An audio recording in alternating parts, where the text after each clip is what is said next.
तो दोस्तों आज मैं गया खोरी गांव में। वहाँ पे जो मैंने तबाही का मंजर देखा उसे शब्दों में बयान कर पाना बहुत ही मुश्किल है। तो वहाँ पे घर तो सब टूटे फूटे पड़े ही हैं।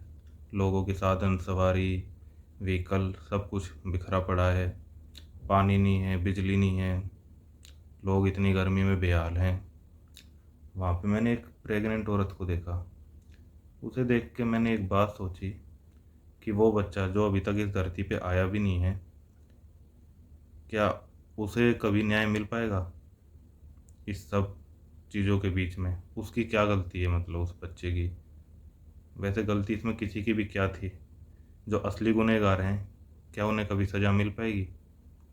तो असली गुनहगार कौन है, अब आप ये सोच रहे होंगे। बहुत से लोग सरकार को दोष दे रहे हैं, बहुत से लोग कह रहे हैं सुप्रीम कोर्ट का डिसीजन गलत है, बहुत लोग कह रहे हैं कि इन्हीं लोगों ने कब्जा किया था, यही गलत है। तो इसके लिए मेरे हिसाब से पहले हमें बात करनी पड़ेगी कि ये मामला पूरा है क्या यहाँ पे। जो भी गांव है या कॉलोनी कहीं ऐसे या झुग्गी झोपड़ी का, ये बसी कैसे? तो ये जो एरिया है ना, ये पड़ता अरावली हिल्स में। अरावली आपको पता गुजरात से स्टार्ट होती है, राजस्थान जाती है, फिर हरियाणा और दिल्ली में ख़त्म हो जाती है, जो कि मॉडर्न माउंटेन उसमें आती है वर्ल्ड की। तो ये इसका एंडिंग पॉइंट सही मानो इस वाले हिस्से को करीब करीब। और ये सूखा है, कोई बहुत ज़्यादा हरियाली वाला नहीं है। लेकिन जिन लोगों ने देखा उन्हें पता होगा यहाँ पे बजरी वगैरह बहुत है, क्रेसर वगैरह, मतलब मिनरल काफ़ी ज़्यादा मात्रा में है। और मिनरल हैं तो फिर भाई यहाँ पे माइनिंग का भी काम स्टार्ट हुआ। माइनिंग होती थी बहुत ज़्यादा। किसी ज़माने में बहुत ऊंचे ऊंचे पहाड़ नज़र आते थे, जो कि साल 2000 के करीब काफ़ी बौने कर दिए गए। कई जगह तो इतनी खुदाई करी वहाँ ज़मीन से पानी बाहर निकल ही आया। तो जब ये माइनिंग होती थी तो ये लोग वो हैं कि जो वहाँ पे मज़दूर के तौर पे बेचारे काम करते थे। तो अब मज़दूरी करने के लिए आए हैं जो दूसरे स्टेट से, ज़्यादातर वो कहाँ पे रहेंगे? वो उसी जगह रहेंगे ना जहाँ पे उनका काम है। तो यहाँ पे खदान होती थी, ये उसी खदान के आसपास रहने लगे लोग। ज़्यादातर लोग बाहर के हैं, इसमें हरियाणा के लोग कम हैं। अभी हरियाणा के कम, उसका एक रीज़न है जो कि शायद हरियाणा के, मैं भी वैसे हरियाणा से हूँ लेकिन बहुत लोगों को सुनने में पसंद नहीं आएगा। वो है कि यहाँ के लोग ना, मतलब ये मज़दूरी वाले में बाकी स्टेट जितनी नहीं कर पाते। 10 बजे काम पे जाएंगे, उसका तो काम करने से पहले इन्हें चाय चाहिए, फिर बीड़ी पियेंगे दिन में 8 बार। मतलब सब नहीं, ज़्यादातर का यही हाल होता है। और शाम को घर भागने की जल्दी। जो दूसरे स्टेट से आए हैं वो बेचारे पूरा दिन काम करते हैं, अपने वर्क को जस्टिफाई करते हैं, इसलिए जो एम्प्लॉयर है वो भी इन्हें काम देने प्रेफर करते हैं काफ़ी मात्रा में।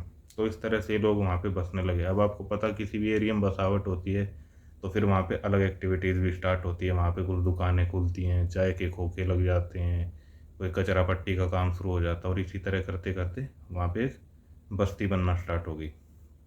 तो उसके बाद माइनिंग चलती रही, लेकिन कुछ लोगों ने प्रोटेस्ट किया कि भाई ये माइनिंग बहुत ज़्यादा हो रही है और एनवायरनमेंट को डैमेज कर रही है। अगर ऐसा ही चलता रहे तो पूरी की पूरी पर्वत श्रेणी को ही गायब कर देंगे।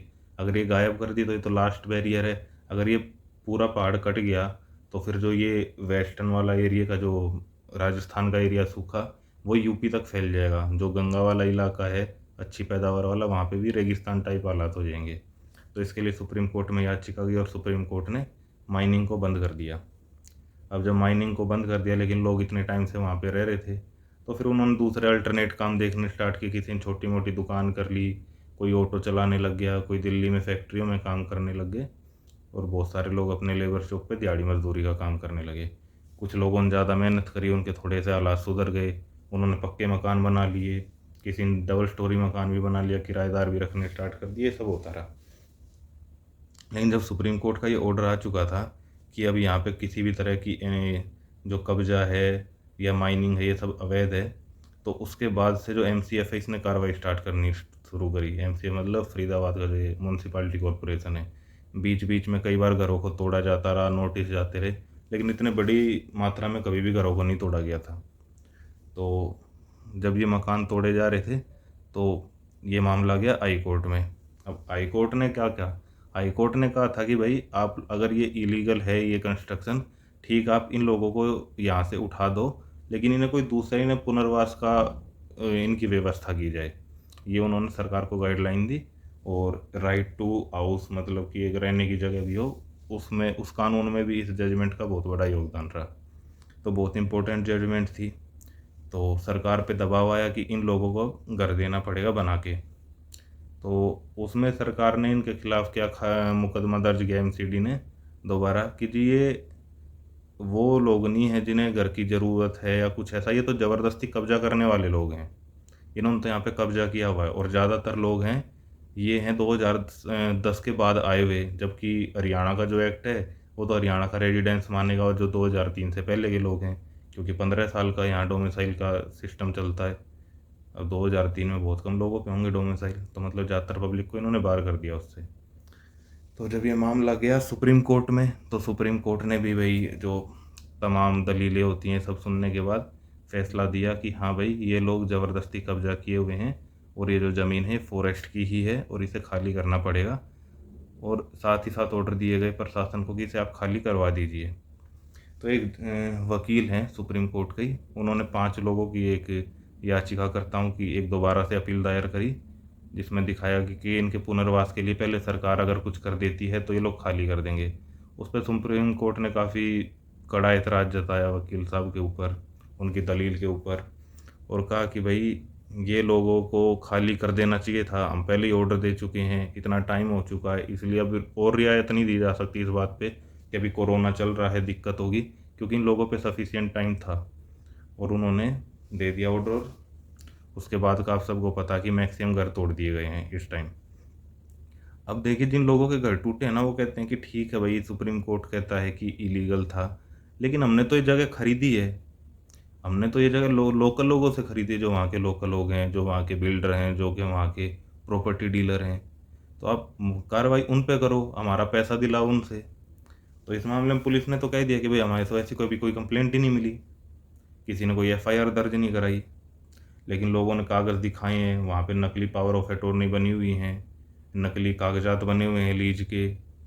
तो ये सब जिन लोगों ने किया, ऑब्वियसली वो बड़े और पावरफुल लोग हैं, तो उसके खिलाफ अभी काफ़ी लोग सोच रहे हैं कि केस करें, बात चल रही है, लेकिन क्या उन्हें सज़ा हो पाएगी? तो इस बारे में मैंने बात करी अपने एक वकील दोस्त से, तो उसने कहा कि देखो भाई जो सच्चाई है वो है कि ये लोग हैं गरीब, और ये कुछ नहीं बिगाड़ पाएंगे उन ताकतवर लोगों का जिन्होंने इनके साथ धोखाधड़ी करी होगी, क्योंकि न्याय व्यवस्था हमारी है काफ़ी स्लो चलती है। और जिन लोगों के घर टूटे इन बेचारों का क्या है, ये दिहाड़ी मजदूरी वाले लोग हैं ज़्यादातर। इन्हें सुबह उठ के चिंता ये होती है कि शाम को खाना कैसे बनेगा घर में। तो जिस आदमी की पहली चिंता है रोटी कमाना, वो कहाँ सुप्रीम कोर्ट के महंगे वकीलों की फ़ीस कैसे उठाएगा वो आदमी, है ना। वो भी खैर सुप्रीम कोर्ट से तो ऑलरेडी जजमेंट आ चुकी है। हरियाणा सरकार में मुख्यमंत्री साहब ने क्लियर बोल दिया है कि हम तो पुनर्वास पे विचार मतलब बनाएंगे भी नहीं, विचार भी केवल उन लोगों के लिए करेंगे जो हरियाणा के मूल निवासी हैं इनमें से। मतलब मूल निवासी क्या, जो 2003 वाले इनके एक्ट से 1 अप्रैल 2003 से पहले से हरियाणा में लोग रह रहे हैं, वो भी लोगों को प्रूव करना पड़ेगा कि हम यहाँ रह रहे थे। प्रूव कैसे करेंगे? 2003 का वोटर कार्ड है तो शायद हो जाएगा प्रूफ, बिना वोटर कार्ड के तो आपके पास क्या मिलेगा? बिजली का बिल बहुत मुश्किल है मिलना, क्योंकि एरिया तो वैसे ही अवैध था। पता नहीं बिजली कनेक्शन थे भी या नहीं थे 2003 में। आधार कार्ड उन दिनों बनते नहीं थे, राशन कार्ड बनते थे, वो शायद माने ना माने, क्योंकि उन पे अलग एड्रेस होते थे। आपको पता है राशन कार्ड पे तो हर 5-7 साल बाद एड्रेस चेंज हो जाते हैं आजकल। तो ये बड़ी दिक्कतें हैं। तो दिक्कतें तो हैं, लेकिन आप इसके खिलाफ कुछ कर नहीं सकते हैं। क्यों नहीं कर सकते? क्योंकि आप ताली और थाली बजाते हो। तो आप ताली और थाली बजाइए और खुले आसमान के नीचे सोइए, छत तो आपकी उजड़ चुकी है। तो बात बुरी लग रही होगी लेकिन सच है, कड़वा होता सच, सुनना पड़ेगा, सुनिए।